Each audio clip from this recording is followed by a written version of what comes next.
ఓం శ్రీ గురుభ్యో నమః. స్త్రీ యొక్క గొప్పతనానికి ఔన్నత్యానికి కారణం పురుషుడా? అది అవునా కాదా తెలుసుకోవాలి అంటే ఈ వీడియో పూర్తిగా వినండి. సీతాదేవి మహాపతివ్రతే, మండోదరి మహాపతివ్రతే. కానీ సీతాదేవికి మాత్రమే దేవాలయాలు ఉన్నాయి, మండోదరికి ఎందుకు లేవు? ఎందుకు అంటే సీతాదేవి యొక్క భర్త రాముడు కనుక, మండోదరి యొక్క భర్త రావణుడు కనుక. రాముడు గొప్పవాడు, ధర్మాత్ముడు, ఏకపత్ని వ్రతుడు.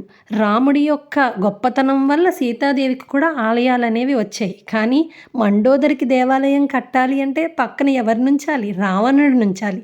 రావణ్ణి మనం పూజించం కదా.